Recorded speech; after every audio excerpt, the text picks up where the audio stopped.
karon kay gihidlaw man ta og tuway mga kaidol. Alisod gyud tagpabukid Wow. subay-subay na puta padung sa manginhas ta. Tuway atong tumong og purpose tari mga idol. Kay murag lami ikihigop sa buwan ng tuway ba. Mo nang diri nagbaktas mi layo-layo mo ding baktason mga kaidol. Ang dami og nang kuan ni kita sapyaw sa mga kanang suro. Siyempre na pun bitur guide kay wa mi kasuhito dani. Salamat pun bis nagtudlo na mo. Dara mi diri naabot na. Mo ni siya ilam ka kuan. Ilam sa kanipaan. Grabing nisura mga kaidol kay labong na wala kayo siya manginhas diri kay sa mga batanon wa na mahilig sa panginhas. Di na kuha na mi. Mo ni siya tuway. Wow. Sulbad na mga kaidol. Di na gid ni zero kay na naman sud.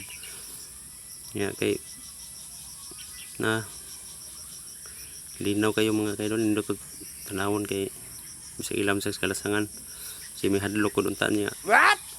Mo may atong tuyo lagi maka pasabaw aning tuway-tuway. Thank you for watching mga idol.